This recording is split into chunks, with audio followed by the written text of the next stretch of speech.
All right, so I think we can get started right now. Okay, I think. All right. Yeah. Okay, hold on.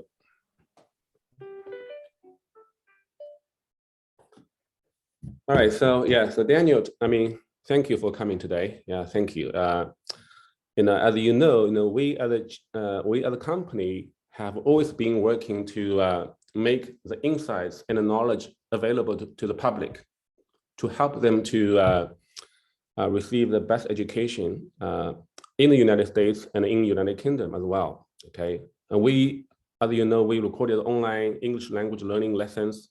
Okay, and then now, I mean, I'm talking to a series of very experienced college counselors like you. Okay, trying to decipher the application process to the Chinese parents, to make those insights available to them, to help them to apply by themselves. Seeking a very experienced or high quality college counselor might cost as much as $100,000 in China sometimes, or even a bit higher, more than that, I would say. And as you know, the Chinese economy is experiencing some sort of slowdown. I mean, as is the case with the rest of the world. Okay, so yeah, it's always been my wish to help the Chinese to deal with those kind of challenges and stresses. Okay, so today, I'm very happy to have you to talk to our parents. Okay, I mean, because you have been working with a lot of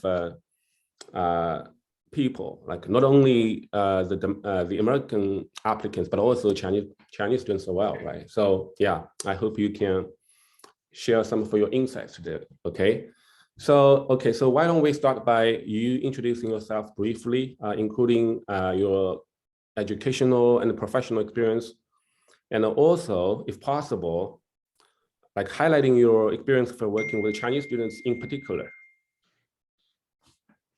Thank you, Larry. So I've been assisting international students, including Chinese students, in large numbers with their applications to various academic and professional programs at different levels since the 1990s.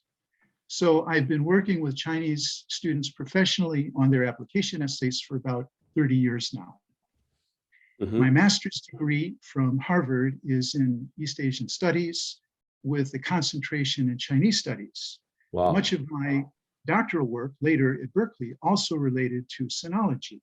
So as you might imagine, a good portion of my life has been devoted to studying things Chinese. On that basis, I would say that I have tremendous admiration and respect for the language, culture, and people of China. The more I learn, in fact, the more that admiration and respect grow.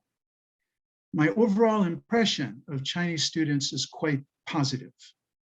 From a Western educational perspective, I would say that the greatest advantage on the part of Chinese students is their traditions. To simplify, I would say that the greatest disadvantage on the part of Chinese students is the same thing, their traditions. What do I mean by this? Tradition can be a two-edged sword. On the plus side, the Chinese emphasis on education is baked in to Chinese culture, so to speak, through its Confucian value system. Filial piety is also closely connected to education in the sense that strong family support for educational achievement helps to make it possible. These are both examples of traditional values that promote educational success for students, not just in China and throughout Asia, in Confucian-based cultures, but also in the West, including the United States. The flip side of this, however, the downside, so to speak, is that certain aspects of tradition in a Western context or from a Western perspective can be considered a drag on educational achievement. The emphasis on rote learning, memorization, for example, and hierarchical structure can stifle creativity and innovation, which are considered at the heart of high-level academic achievement in the US. This traditional mindset can also create problems at the outset of a student's quest for study in the US. So, for example, a typical application essay draft from a Chinese student might start out by talking about the student's grandparents. From the grandparents, the student moves to the parents. Then the student describes how hard she or he has worked, inspired by the example of the grandparents and parents, after which the applicant lists various awards and honors earned as a result. Then the student expresses confidence in what can be achieved in the future based on all of this, and that's the essay. Now, this type of approach doesn't work well in a competitive US context for a number of reasons. The first one of which is that the admissions committee readers don't really want to read about an applicant's grandparents or parents. They want to read about the applicant. I'm not saying that it will never be appropriate to mention grandparents or parents in a college application essay. What I'm saying is that the way this tends to be effectively done for application to competitive US programs is generally quite different from the way such an essay would be conceived and written in China. We'll get into more specifics later, but maybe this would be a good place to stop for that first question. All right, thank you for your answer. Okay. Okay. Yeah. So as you said, the American culture is a vastly different or tremendously different from the Chinese culture, in which, the Chinese students and the Chinese parents are raised up, okay, and get used to, okay. So sometimes they might they might follow unconsciously their traditional value and present their cases according to that value, okay, which will be, as you said, would not be valued by the American readers, okay.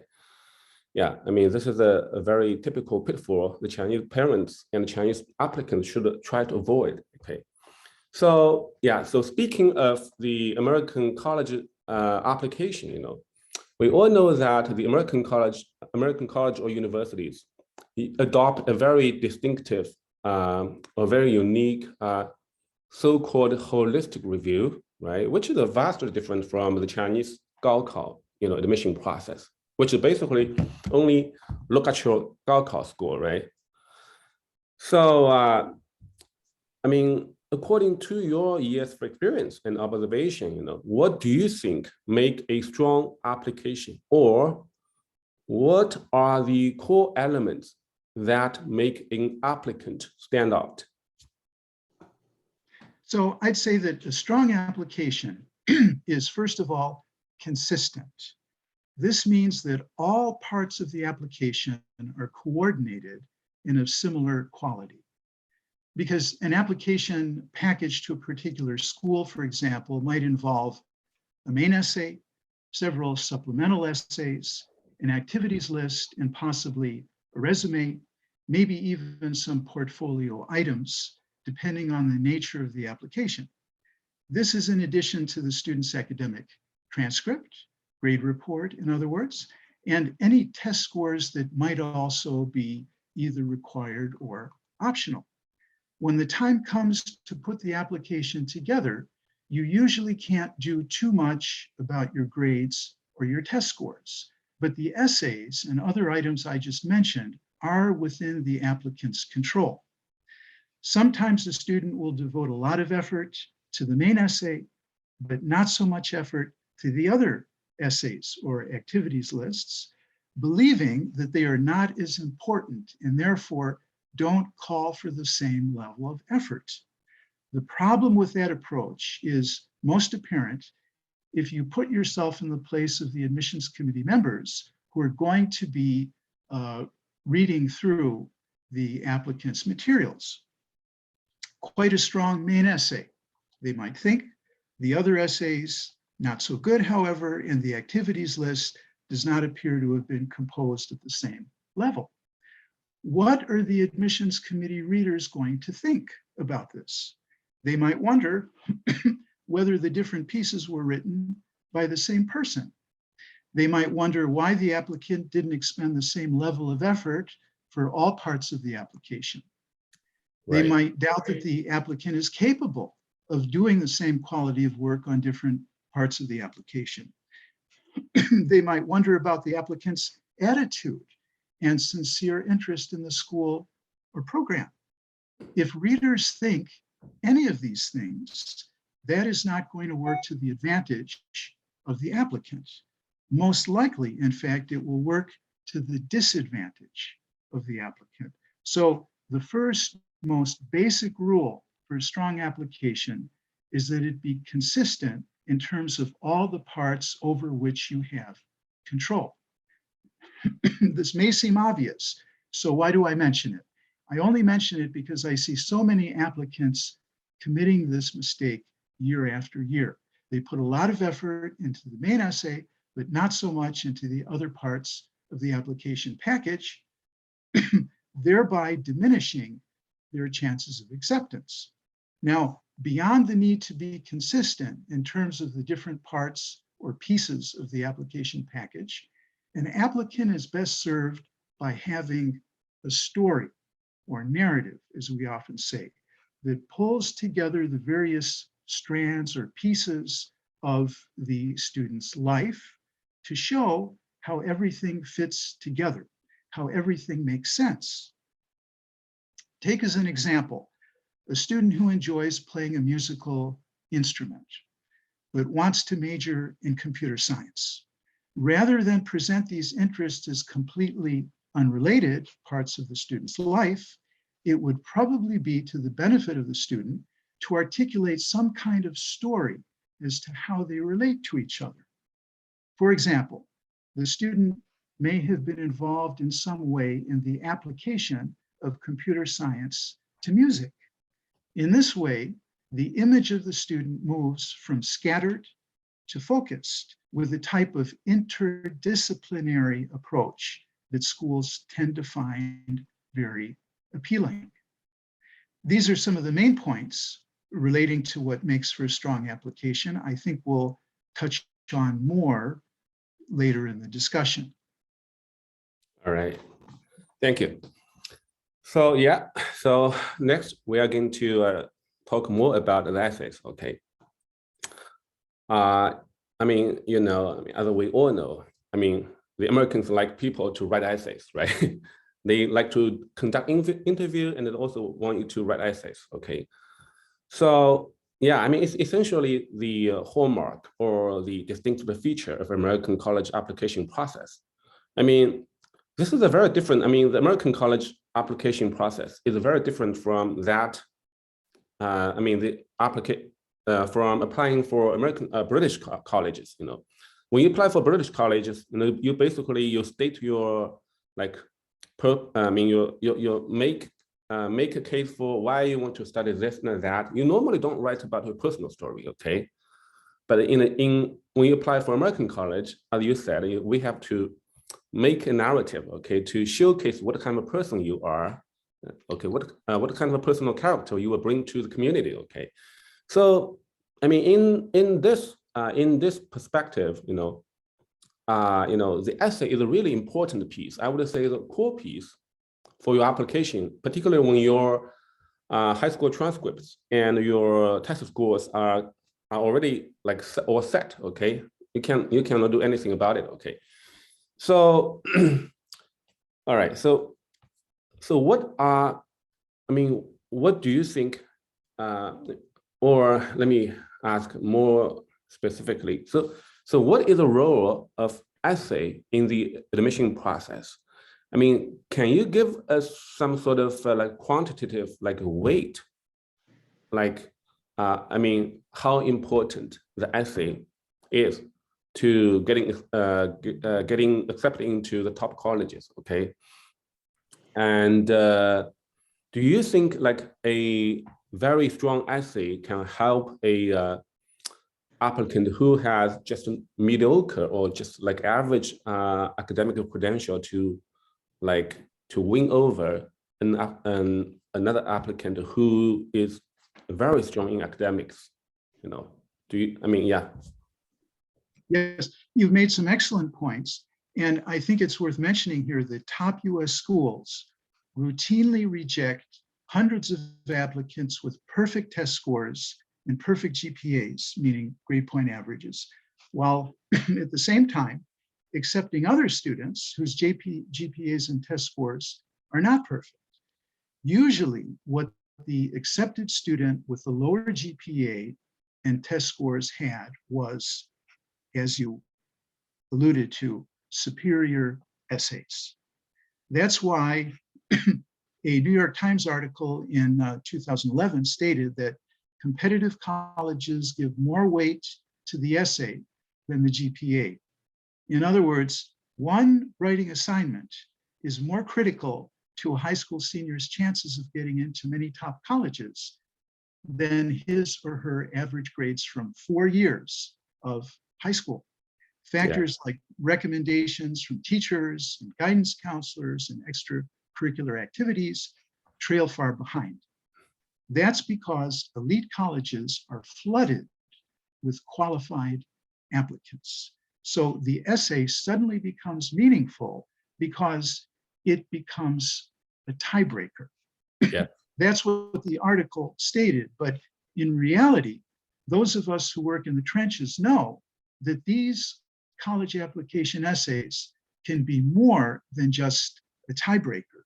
They can actually serve as a kind of equalizer, trumping other considerations, making applicants with less than perfect test scores and GPAs more competitive than they otherwise would be against superior applicants. Yes, that's how influential they can be.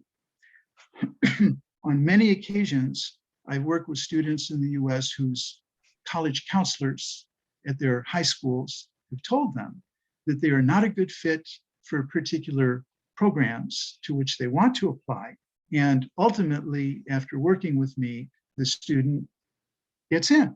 Wow. What happened is that the counselor looked at the data regarding previously accepted applicants and the student's data, coming to the conclusion that the student's quest for admission to that particular school is basically hopeless. The reason for the error in judgment, of course, is that data are aggregate, while admissions decisions are made on an individual basis. In other words, just because the profile of one particular individual applicant is below average relative to accepted applicants doesn't mean that there is no chance that the applicant will be admitted. If the applicant has especially compelling essays, it's still possible that the applicant will be accepted. One case that stands out in my mind is that of a student at a prestigious private high school here in Silicon Valley, where I'm located, whose dream was to attend the undergraduate management and technology program known as M&T at the University of Pennsylvania. This is a dual degree program that accepts each year only a handful of students from all around the world. The admission rate is said to be about only 2%, with many students turning down offers of admission from Harvard, Stanford, and MIT in order to attend UPenn's M&T program. Now, this student's profile was below average, so to speak, but on the strength of the very compelling essays that he submitted, he was accepted, much to the surprise of his high school counselor, who had said he could never get in. She didn't even want to make the effort to put together the material for the student that was needed as part of the application process, because she mistakenly thought that would just be wasting her time. Those are the main points I would bring up at this time in response to that excellent question. Thank you. I mean, the college counselor probably is not aware that you are behind all this, right? Yeah, I mean, That's correct. Yeah, I don't take credit. okay, yeah. Yeah, okay. So yeah, I mean, the essay is essentially really the critical part, particularly when, as you can fully understand it, most of the Chinese students have really stellar credentials. They have a very high SAT score, and they have very high GPAs, and they have a lot of extracurricular activities, and they all have all kinds of awards and prizes, from various international competitions, So yeah, so the essay, I mean, when everyone basically have the same level of academic credentials, okay, so how can one stand out? Then the essay is I would say, the tiebreaker or the most critical part, okay? So yeah, so let's talk about essay, okay? So what makes a great essay? Yeah. What are the key elements for a successful application essays? Essays, particularly the college application essays, is so different from the everyday writing, right? And also very different from the graduate school application essays, I would say, right? So yeah, tell us about, your take on this question, okay? So the essay reflects the applicant. Yeah. To answer the question as to what makes for a great essay, we can first answer the question as to what makes for a strong applicant in the eyes of the admissions committee members of competitive programs in the US. What admissions committees at the more competitive US schools are looking for above everything else may be summed up, I think, in a single sentence: the ability and inclination to demonstrate at a relatively high level creativity and innovation with the potential for making a significant contribution in some way to humanity. Creativity, innovation, contribution. Those are the three key words. Now, consistent with that, as one university dean has said, the students we're most interested in are those who care about the world beyond themselves. Caring about the world beyond oneself. That's what leading US universities are looking for in applicants today.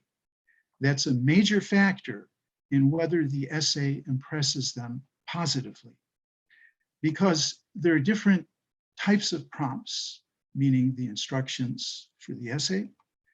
There can be no such thing as a one-size-fits-all list for what constitutes a great essay, but there are some components that the strongest essays have in common. The first one is content that directly addresses or responds to the prompt. This may seem so basic that it isn't even worth mentioning, but I can tell you, based on decades of experience, that this is one of the most common mistakes made by applicants for two reasons. The first reason is that it can be easy to misunderstand a prompt. Sometimes these prompts are ambiguous. So the first step is to make sure that you truly, thoroughly understand the prompt. The second reason that many applicants respond to a prompt in a way that doesn't really address it is that they think it won't really matter. Just write about whatever you want and match it to whichever prompt seems like the best fit. This advice is actually given out on a regular basis by counselors at a highly regarded private high school here in Silicon Valley. But it's no better an idea than talking off topic in response to an interview question. If you respond off topic to a job interview question, how well do you think that's going to go over with the interviewer? Why would things be any different for an application essay? We don't have time to review entire essays, but a good place to start is with the openings. For this, there are two main points, I would say. The first point is that beginning with what we call an anecdote, a very short story distinct from the main story presented in the essay, is the tried and true best way to start any application essay. This is a very common and unfortunate misconception. Though it's not beyond the realm of possibility that this could work, in general, it's not advisable. Generally, the best way is to jump right into the main story with no anecdotal detour.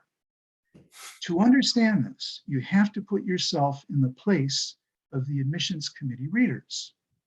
They are overworked and underpaid, reading dozens or hundreds of such essays each day.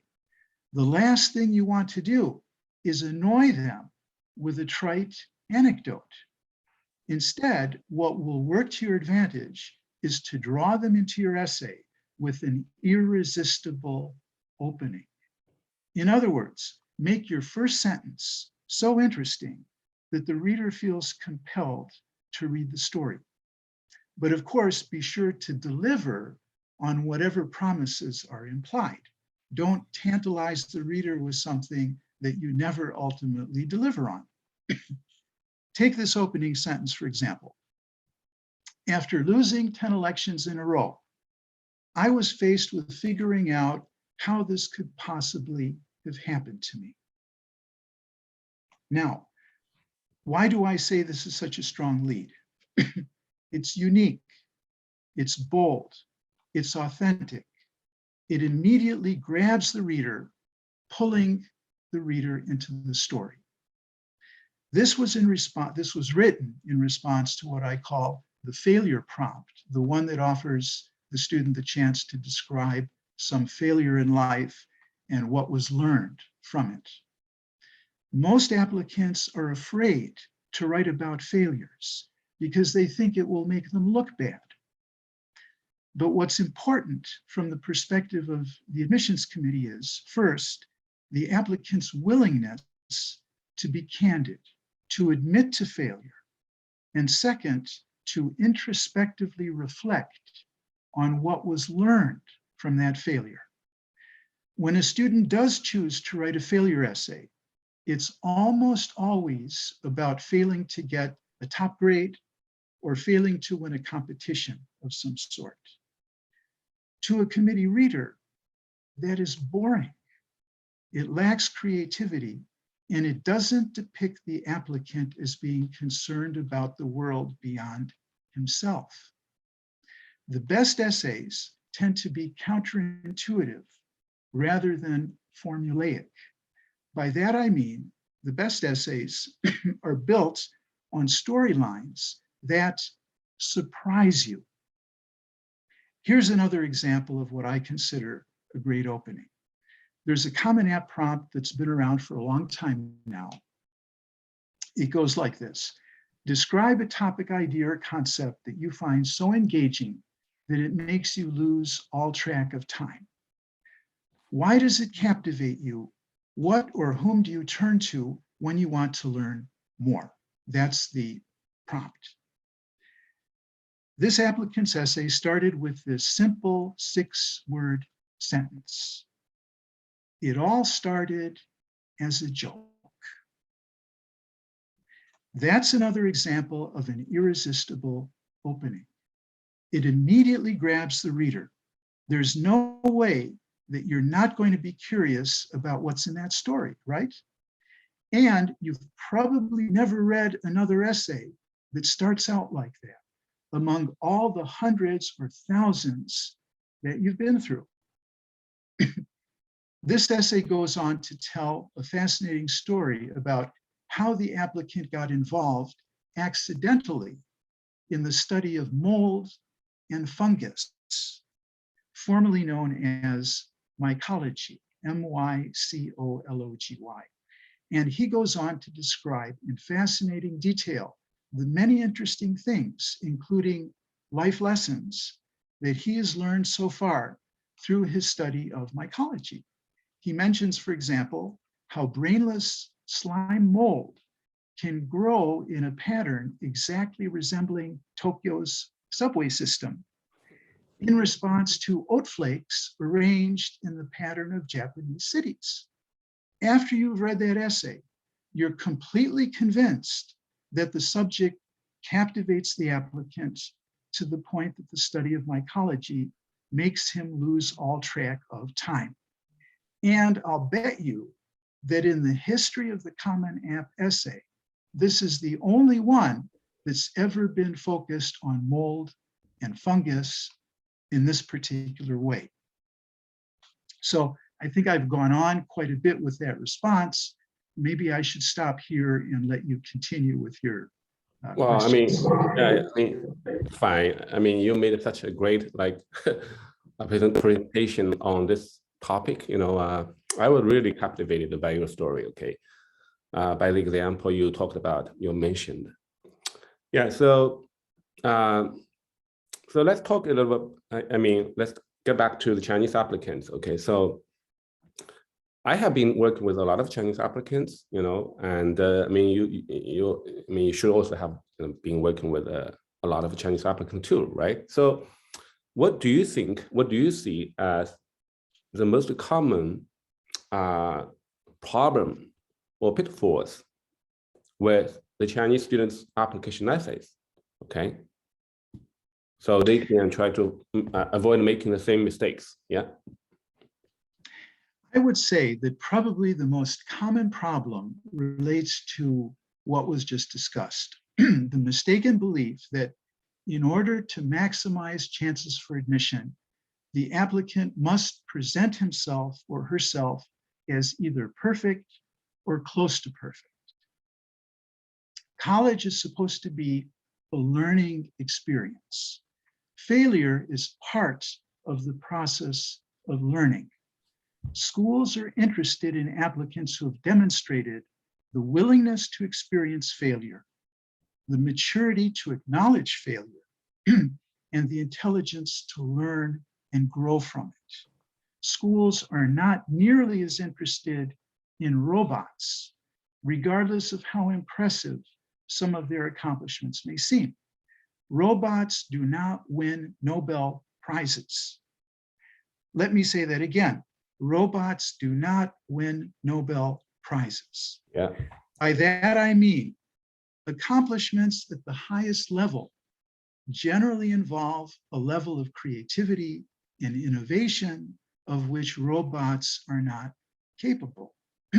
That is why the top schools reject so many applicants with perfect GPAs and perfect test scores. That brings us back to the kind of essay mentioned above, the one that starts out by mentioning the student's grandparents and parents, after which the student describes how hard she or she has worked, inspired by the example of the grandparents and parents, finally presenting a list of various awards and honors. This is not the type of essay that appeals to admissions committees at competitive US schools. Now, there's an interesting parallel here, I think, with a popular Chinese dating game show, which may help to get the point across for a Chinese audience. The title of the show in English is translated as If You Are the One. 非诚勿扰.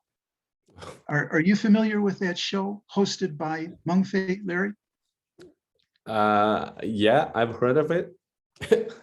Well, you have better things to do than to watch the show, but my wife and I watch it first because it's entertaining, and also because we can learn a lot about contemporary Chinese culture from it. Yeah.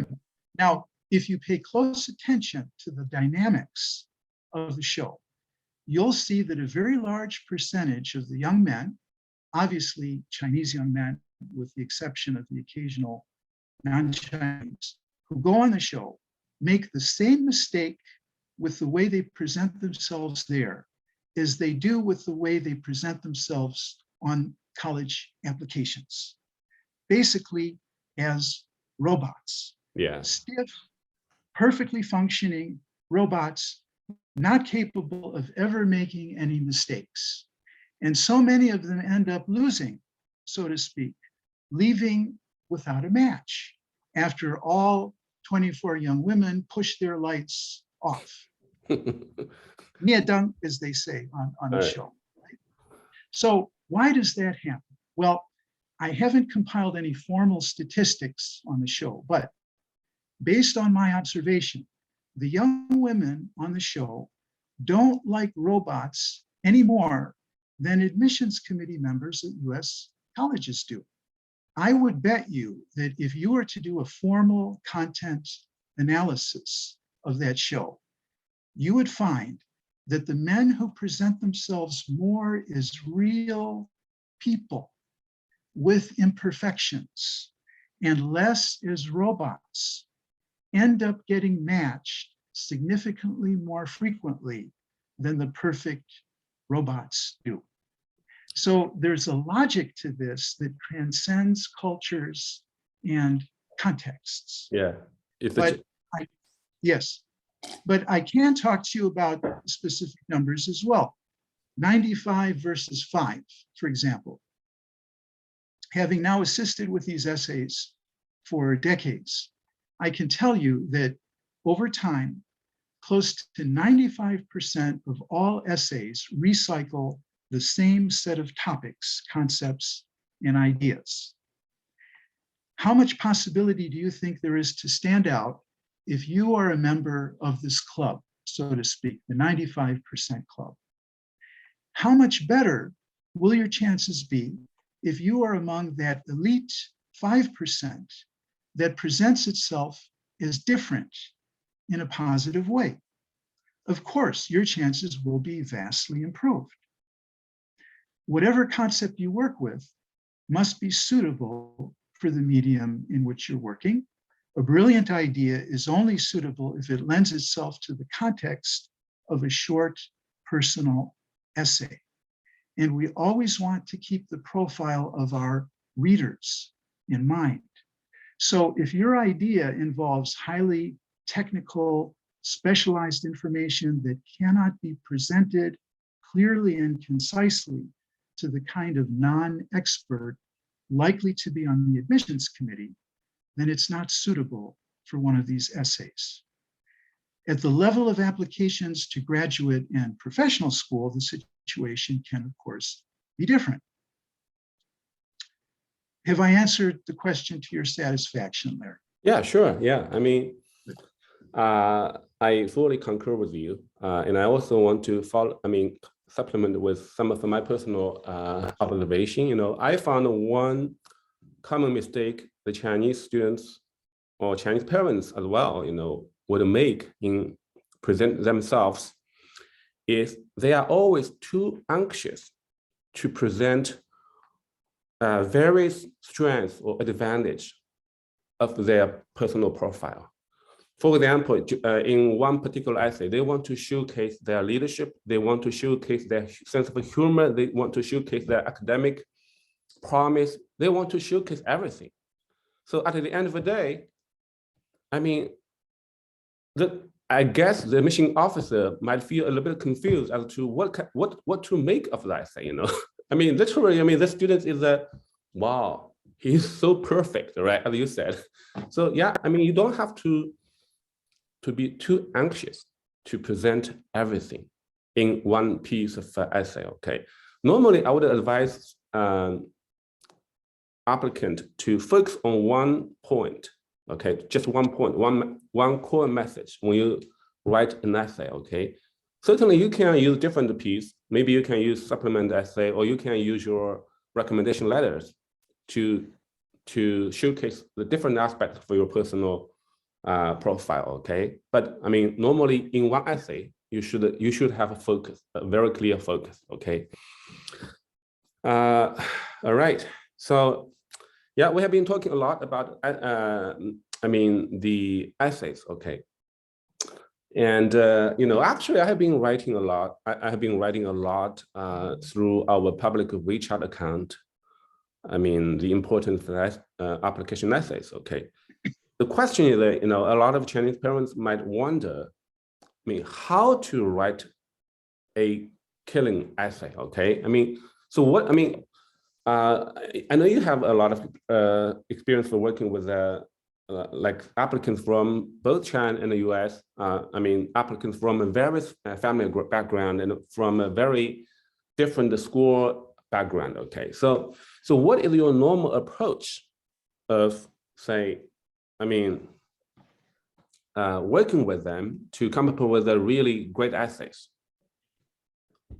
Yes, so to your point, if you try to do everything, you will end up accomplishing nothing.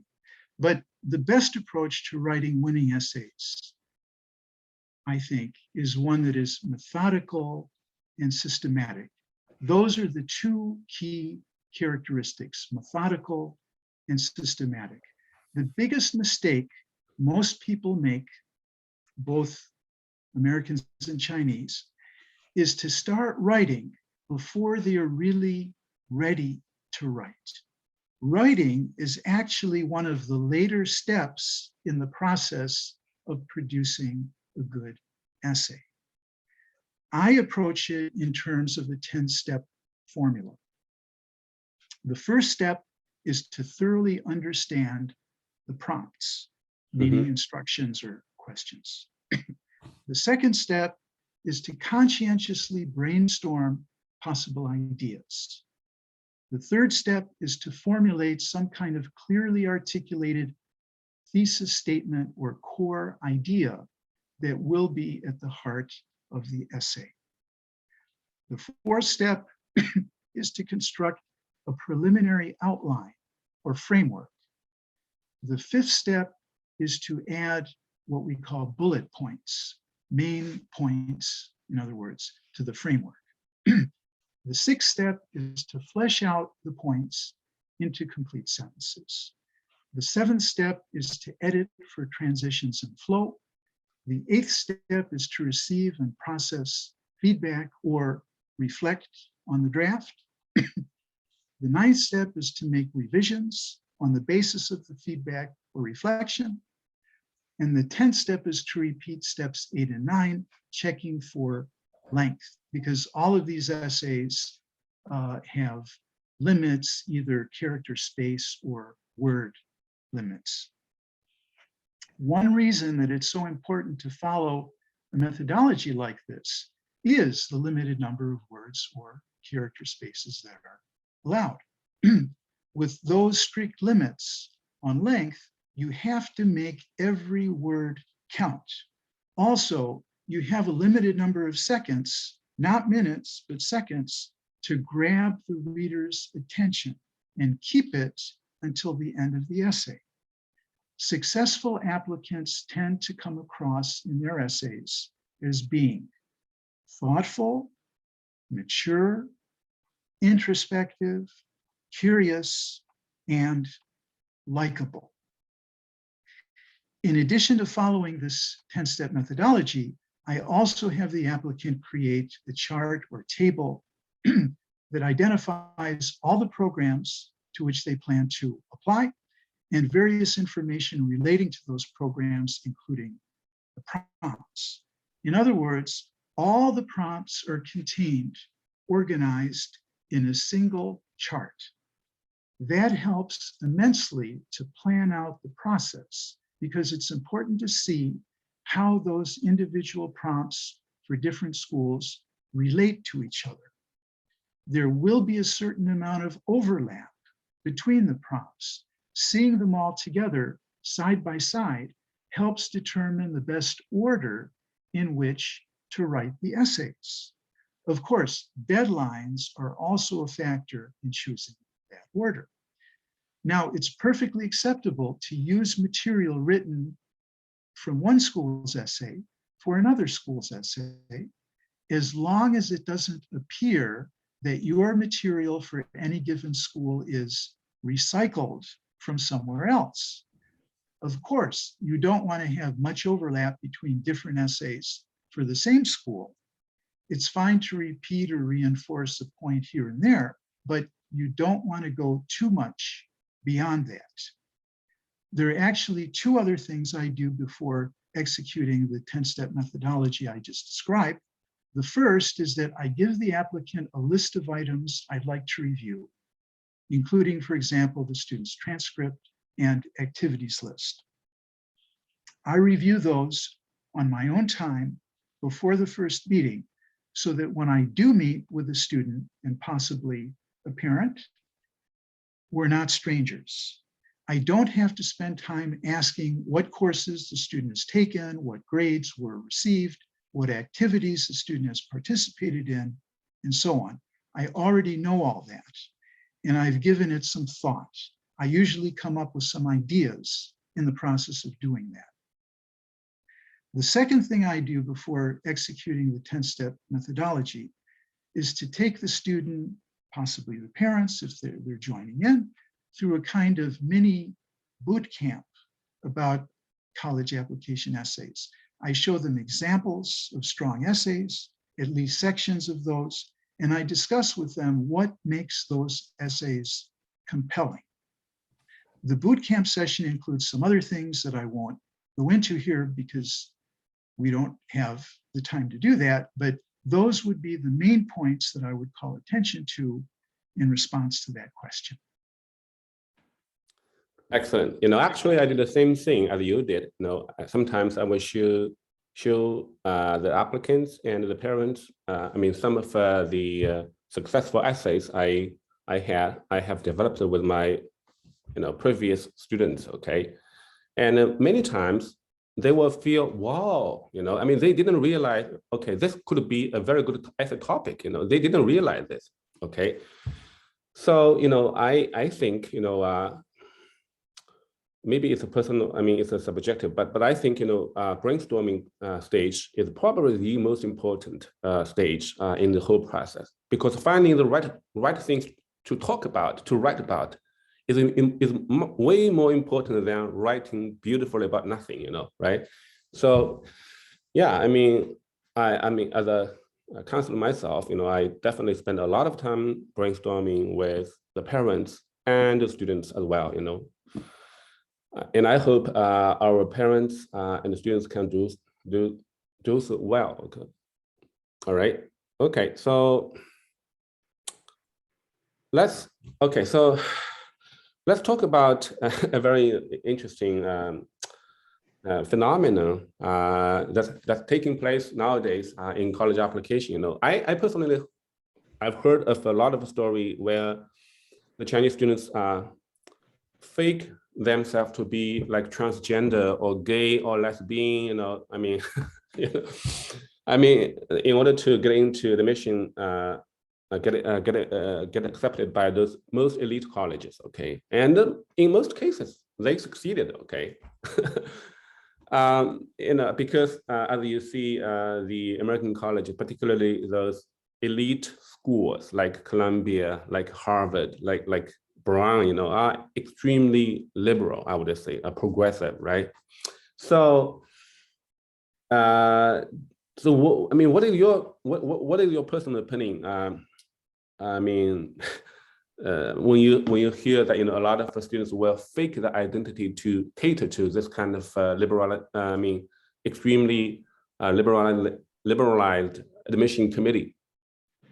Yeah. Yeah. Well, all right. So should students who are conservative, whatever that means, pretend in their applications that they are liberal, a better word for which, as you already mentioned, it might be progressive?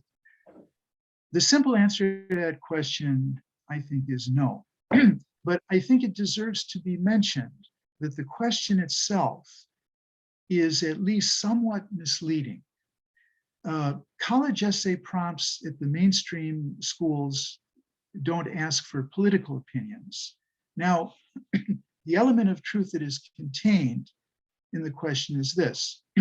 One major trend at American universities today, generally speaking, is the emphasis on what might be best described as social justice. Social justice may be defined as justice in terms of the distribution of wealth, opportunities, and privileges within a society. The idea is based on the reality that many people for a long time throughout history have been denied equal access to opportunity based only on their membership in a particular particular group rather than on their individual merits or on any fault on their part. Social justice is usually thought of as going together with the protection of the environment. This is part of a push to right the wrongs of the past and to work consciously and energetically to make the world a better place for future generations. Schools want to graduate students who are going to work toward making the world a better place, including from the perspective of social justice. Now, it is true that social justice concerns in the United States are championed largely by people who would be identified as progressives. If an applicant in a college essay condemns principles of social justice without offering some credible, compassionate, thoughtful alternative, I don't think that such an applicant's chances of admission would be very good, at least at what are considered to be the top mainstream schools in the US today, the ones that top the lists at US News and World Report. But to me, refraining from condemning principles of social justice is not the same as being obliged to pretend to be something that you are not. How easy or feasible is it on an application to pretend to be something that you are not? Because remember that the application sucks out of the applicant all kinds of information, including all the activities that the applicant considers meaningful, that the applicant has engaged in during the past several years. So you can pretend in an essay to be a committed environmentalist, for example, but if you've not engaged in any activities that support this, your claim is not going to be very credible. By the time a student works on college applications, the student's profile has, to a large extent, already been established. That's why the most important piece of advice I have for parents with younger children is that the best time to prepare for college applications is several years before the application deadline. And I'm not suggesting that students be put under pressure to accomplish all kinds of things in addition to everything that they're already dealing with. What I am suggesting is the importance of advanced planning. I agree. Yeah, with regard to the question about revealing highly personal information on a college application, there can be individual cases in which disclosure might be appropriate if they're handled in a way that is closely related to the academic application. But I would be very hesitant to encourage an applicant without a particular sexual orientation to pretend on the application that the applicant does have that particular orientation. There may be stories about how that has worked for certain people, and it's good that they haven't had problems as a result of that, but that's not an approach that I would encourage. Now, somewhat related to that, most schools today have something along the lines of what's called a diversity statement. Might be useful for the audience to hear just a little bit about this. In this statement, the applicant is given the opportunity to describe how the applicant would contribute to the diversity of the college community. So obviously the clear implication is that diversity is good and desirable, and there is a tie-in with social justice that the applicant needs to recognize in order to do a good job with this essay. As far as answering that question in terms of pretending to have a sexual identity that the applicant doesn't really have. Okay.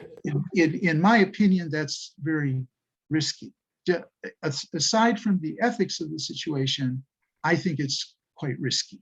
Okay. I mean, okay, Daniel. I mean, don't take me too serious. I mean, I was actually a bit joking. Oh, in that okay. question, you know, I mean, certainly it's unethical to pretend to be something you are not. Okay. But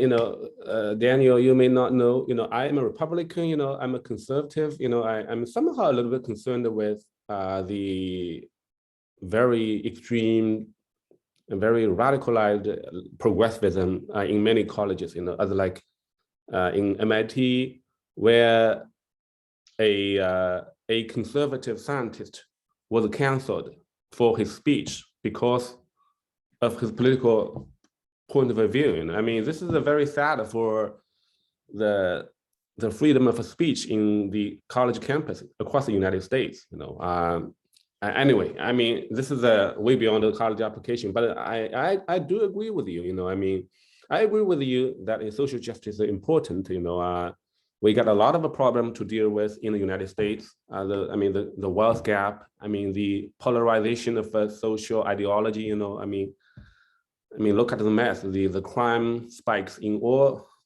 the major cities in the U.S. Right? So yeah, I mean, certainly there are a lot of issues to be talked about, and I hope the college applicants can talk about those issues, talk about their concerns for those issues, right? And how they are going to contribute to the solution of the problems. Okay. All right. So yeah, let's move on. Okay. So let's talk about college selection. You know, you know, Chinese parents tend to look closely at the U.S. News college ranking, right? And then choose basically like 15 to 20 colleges within certain ranking, okay, range, okay. So I mean, what is your personal take on this kind of approach in choosing the college list, okay? And when you answer the question, would you please give us, I mean, because you are a well-educated person, a scholar in the United States, and you also have taught in the UC Berkeley, right? So you represent a, like, I would say upper middle class in the US. So, I mean, what do you think? How much weight the American people would give to the undergraduate college education background when they perceive or evaluate a person? Yeah. Yes. So, but before I answer that, let me just take a step back to the very interesting comments that you were making, just to say that I have worked with students who have expressed what are considered to be conservative beliefs, politically conservative beliefs, who were accepted into top schools. I think because the way that they expressed those beliefs was interesting and reasonable and showed the potential for contributions to society. And I think to give the schools a little bit of credit based on the fact that those students were admitted, I would say that they are interested in diversity of political opinion. And it does appeal to them to accept students who have so-called conservative opinions, as long as the students follow the parameters that I just described. They're reasonable, they offer some solid ideas, and they have the potential for making a contribution. Schools do want to have vibrant, lively discussions, intellectual discussions. So I just thought I'd mention that. But to the next point, I certainly agree that simply picking schools off of the US News list based on ranking is not the best approach. My own approach is more holistic. When I work with an applicant, I suggest that they take the Myers-Briggs personality inventory at 16personalities.com if they haven't done that already. We match the type that emerges with careers and majors, which we then match with schools and programs. This helps to avoid wasted effort and wasted opportunity. Wasted effort refers to applying to schools that would not be a good fit for the student. Wasted opportunity refers to the students missing their true calling in life. Because once you get on a particular track, it can be very difficult to get off that track in favor of a more appropriate one. Maybe most of your audience is already aware of this, but just in case some aren't, it's typically advisable to strive for a mix of 3 categories of schools and programs to which to apply: reach, match, and safety. Reach schools are also referred to as dream schools, the schools that the student would ideally want to attend, but may be a long shot as far as chances of admission are concerned. Match schools are those that are likely to offer the student admission. Safety schools are on the list as a precaution in case none of what are considered the match schools come through with an offer of admission. Now, with regard to Americans' perception of educational background and whether they attach importance to whether a person graduated from a top school, there are different ways of looking at this. The school from which a student graduates, academic pedigree, so to speak, can be a major factor for certain employers in terms of extending job offers and internships to graduates. So top law firms, for example, tend to hire from top law schools. In a way, this is a lazy way to hire because the hiring company is letting the school do the vetting. Top schools attract top students. It's not that the school makes the student exceptional. The student is already exceptional upon arrival at the school. It's kind of a self-perpetuating process or prophecy. There is persuasive evidence that students who attend more prestigious schools, whether at the undergraduate or graduate professional level, tend to enjoy superior networking opportunities as well as better employment options, and they generally end up earning higher salaries. Also, elite schools, which are better endowed, meaning they have more money, spend about 10 times more on their students than other schools do. Graduate and professional programs at Ivy League schools tend to favor applicants who graduated from these or similar schools. This is simply the objective reality. Now, does that mean that you can't enjoy a happy and fulfilling life if you don't attend an Ivy League type of school? No, of course not. Does that mean that you can't get an excellent education at a school that's not at the top of the US News list? Of course not. Does that mean that you can't make a lot of money if you don't go to an Ivy League school? No, of course not. So that would be my best answer to that set of questions. Thank you. Yeah, thank you for your very objective opinion. I do want to supplement with some of my personal observation. Okay, as you said, I mean, particular types of companies will look very closely at your undergraduate institution, right? Like law firm, like investment banks, like consulting firms. Because, as you said, the college already have helped them do the screening, okay? However, my personal experience also tells me a very interesting pattern, okay, I would say. which is, because Chinese students are, they are very different from the American, natives, okay, who are hired by the American companies, mainly because of their hard skills. For example, their quantitative thinking skills. For example, because of their computer programming skills, okay? And because those skills are so easy to assess, okay? They are not so much evaluated according to the undergraduate institution as the American students will be, okay? So so I personally think, the Chinese students maybe do not have to be so obsessed with attending the elite college.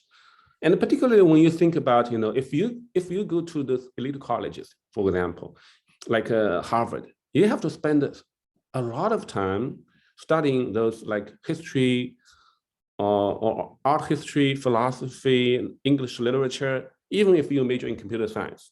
That means you would have much less time devoting to those hard skill like learning, okay, which will translate into a less chance for success, So yeah, that's just my personal opinion, okay. All right. So yeah, we probably don't have too much time, but I do want to hear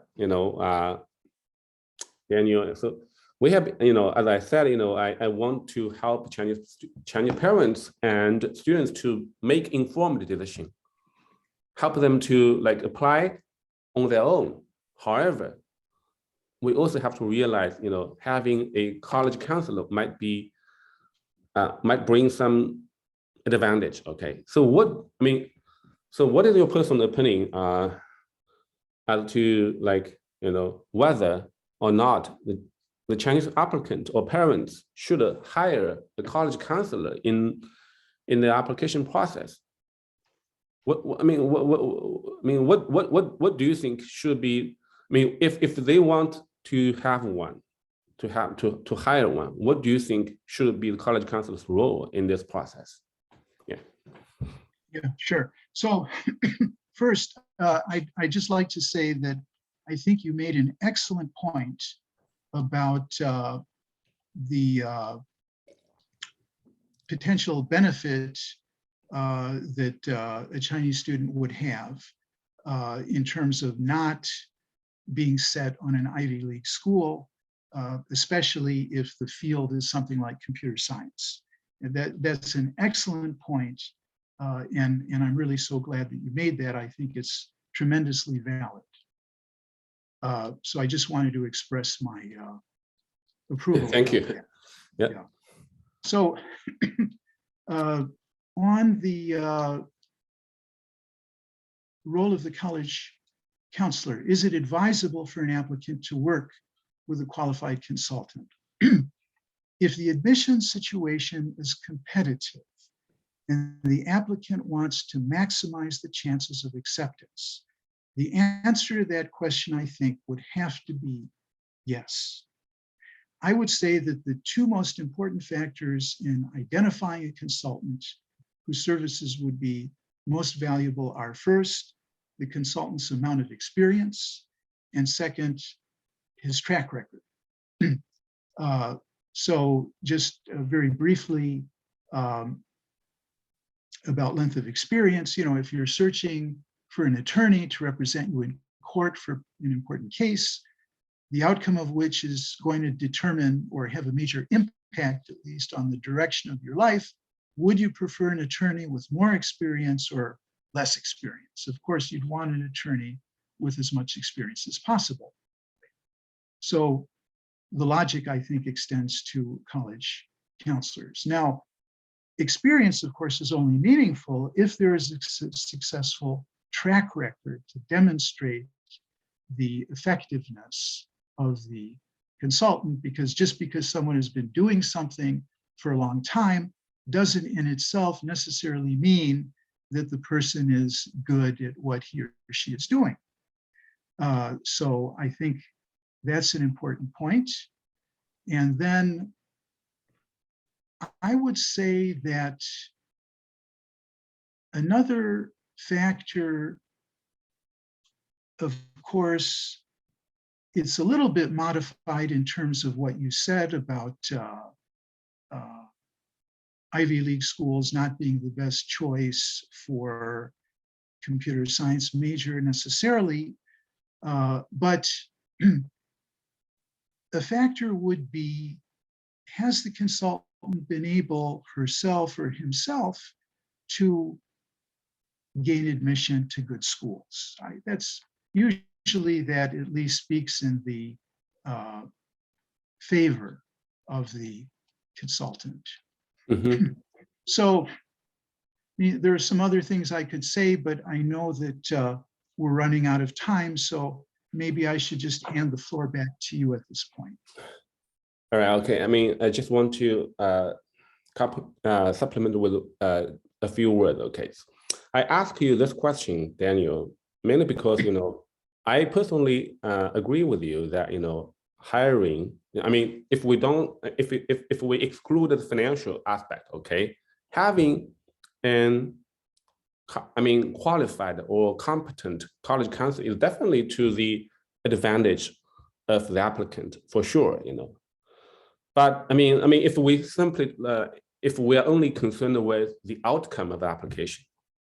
However, I mean, there's also a growing consensus among the Chinese parents that the college application process is also a learning process, a process of personal growth, a process for self-reflection, okay? So, I mean, if you have a college counselor, maybe, I mean, the students wouldn't have had the same level of progress if they have acted alone, okay? So yeah, that's why I ask you about this question. So my personal recommendation would be, look, if you want to really get into the top colleges, definitely you have to have the best college counselor. I mean, we have been working our whole life on this, right? I don't think any student can match with our expertise, But if you are, if you are not so obsessed with attending the top 15 colleges and you want to maximize the personal growth, maybe you can do by yourself. I'm pretty open to this. That's why, Daniel, and I am willing to provide a college counseling service on an hourly basis. So you can hire me or hire you for 1 or 2 hours, and then you will do the rest of the job by yourself. Okay, yeah, which will maximize the personal growth, without like getting too straight off the right track. Okay, all right. Okay, so yeah, that's pretty much our Q&A session. Okay, let me see if we can have a couple of questions from our audience. Okay. All right, 大家如果有问题的话 if anyone of you have any question to follow up, you can type here or you can, now I'm gonna unmute everyone. Okay, let's see. All right, does anyone have any questions to ask? I know it's been a long time, it's pretty like demanding to them, because it's all English. Yeah. All right. You're welcome. Yeah, C6X. Daniel, I think we have had a pretty in-depth conversation, and I'm gonna transcribe, or I'm gonna have people, my staff, to subtitle our conversation. And personally, I learned a lot. You have presented a very strong case why people should hire you. You are very experienced, seriously. Yeah, I have worked with a couple of college counselors, some of whom graduated from Harvard, some of whom graduated from MIT. You are probably the best one, so far. Yeah. So yeah. Thank you. Yeah. Okay. Yeah, we do have a couple of questions. Okay. All right. So one guy said, what shall kids say when their parents want them to get into a college that they don't like themselves? This, yeah. Daniel. What shall kids say? Let's see, I'm scrolling up here. What shall kids say when their parents want them to get into a college? In other words, if a parent wants a son or daughter to apply to a college that the student doesn't like, then I'm a little confused about what the question means. What shall kids say? I'm not sure what that means. I mean, I probably understand it. I mean, the question, yeah. I think, you know, I mean, he or she might want to know, I mean, how should the students react when the parents force him to attend a college she or he doesn't like, you know? I would say it's a plain no. I mean, because it's me attending the college, right? I mean, yeah. I mean, forcing child to attend a college she or he doesn't like will not end well. I mean, this is a proven theory, you know? All right, okay. I mean, what I would, if I could just add something very minor to that, think about how you want your child to be thinking of you later in life. Yeah. Will you want your child to recall you fondly, to appreciate what you've done for the child? Or how would you feel if the child was resentful about being pushed into something? You know, maybe if you think about how you want to be thought of in your child's mind, that might help with the decision. Totally agree. Yeah, you don't want to be you don't want to be complained about by your kids. I mean, for a long time, right? Okay, yeah. So yeah, let's move. Let's look at this question. Do you think liberal arts college is easier to apply than those big universities? Yeah, I mean, this is a question that we skipped, okay, because of the time limit. Okay, yeah, we can talk a little bit about this. Yeah. Yeah. Well, they tend to have more liberal atmosphere. Well, in general, probably yes. Of course, you have different, you know, liberal arts doesn't necessarily mean liberal politically, but in general, probably the answer to the question is yes. Oh yeah. Okay, so Daniel, we are talking about different questions. Okay, do you think liberal arts colleges are easier to get into? Oh, I'm sorry. I was looking at a one that's I mean, it's fine, further down the list. Yeah, I'm sorry. Yeah. Okay, so I mean, depending, you know, it's difficult to make an accurate generalization that encompasses hundreds of schools, but in general, probably yes. Yes. Because if you have fewer Chinese students in the pool of applicants, then the chances of the student being admitted are going to be greater. I agree. I fully agree. Particularly for Chinese students, because liberal arts colleges are relatively obscure or less well-known in China, you know, so they attract less, I mean, much less applicants than those top big universities. So yeah, and sometimes I would recommend or encourage the Chinese students to apply for those like top liberal arts colleges like Williams, Amherst, which are way easier to get into than Harvard or Stanford, for sure. Yeah, and one thing that I have noticed is that the liberal arts colleges, you know, put much more emphasis on your personal essays than those big universities, because, you know, I mean, they are liberal. I mean, they are liberal in accepting the right students for them. Okay, so yeah. And some of the top liberal arts colleges even are test optional, meaning they are not requiring like SAT scores for a long, long time, like Bates, like Bowdoin College, you know, those Colby College, those colleges in Maine state, right? All right.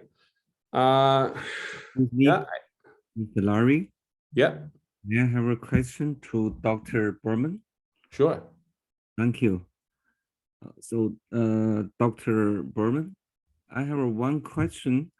At the beginning, you give us an explanation about the application package consistency, right? So I wonder, in that structure, what's the other point? Thank you for your excellent presentation. You're welcome. So I'm trying to understand your question.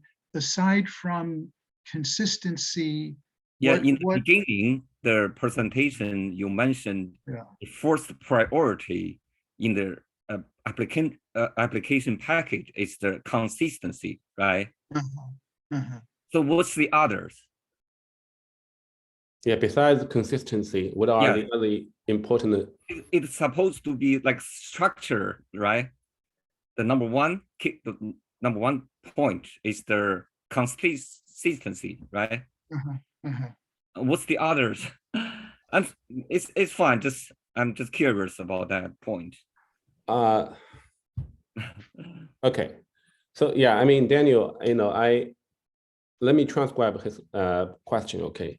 So, I mean, this gentleman thinks that besides consistency, there should be other like important qualities of your application, to make it stand out. Okay. Right. Yeah. So, I mean, could you name a couple of other core elements of a successful or outstanding applications? Well, I think one point I was trying to make is the applicant presenting himself or herself as human. Yes. And admitting to imperfections and flaws, but in a way that is intelligent and reflective.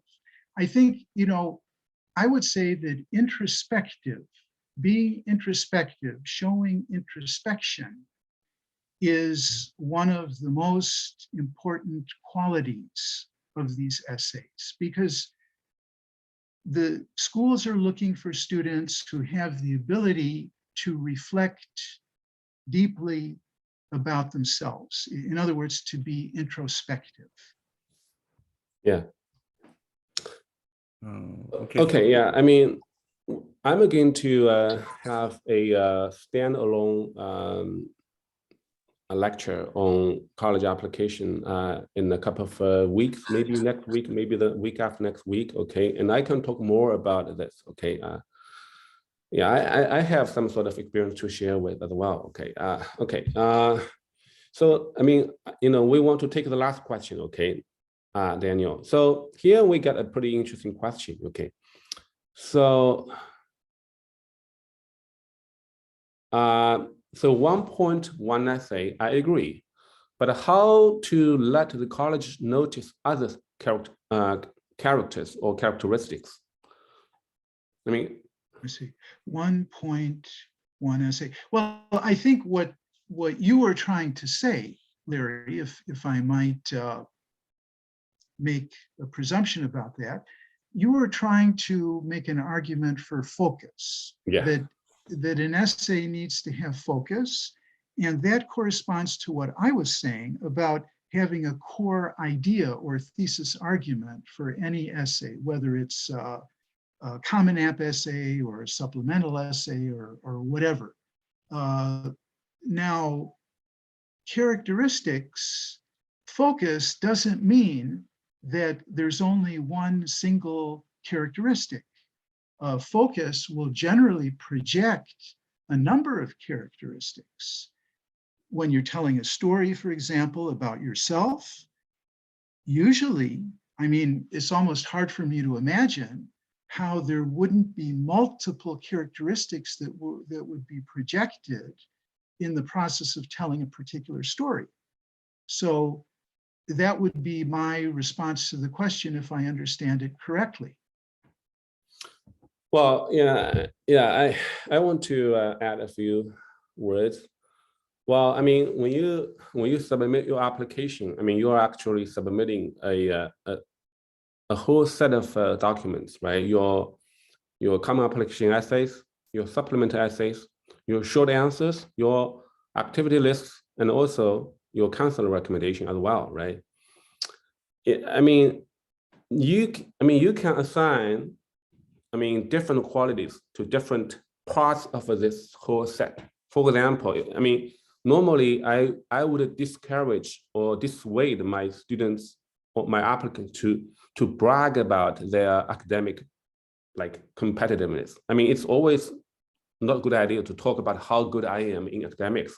However, it is advisable for the college counselor to say this word on behalf of you, okay? Say, oh, this student, Jessica is probably one of the best students I have ever seen in my career. I mean, it is acceptable for your advisor to say this, okay? But you don't want to say this using your own mouth. That's totally unacceptable, even in the United States.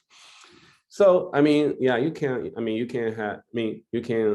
express your point in the various parts of your application to form a whole holistic like profile of your candidacy. Okay. Okay. Yeah, I mean, today, I mean, we still have a lot of questions, but we don't have enough time. Okay. I mean, thank you so much, Daniel, today for spending so much time with us. I mean, it's definitely a very, very informative session. You know, I'm going to transcribe it. Okay, and then yeah, I will be sending you a copy as well. Okay. Thank you. Yeah. Thank you, guys. Thank you for attending this session. Okay. We will be talking to you soon.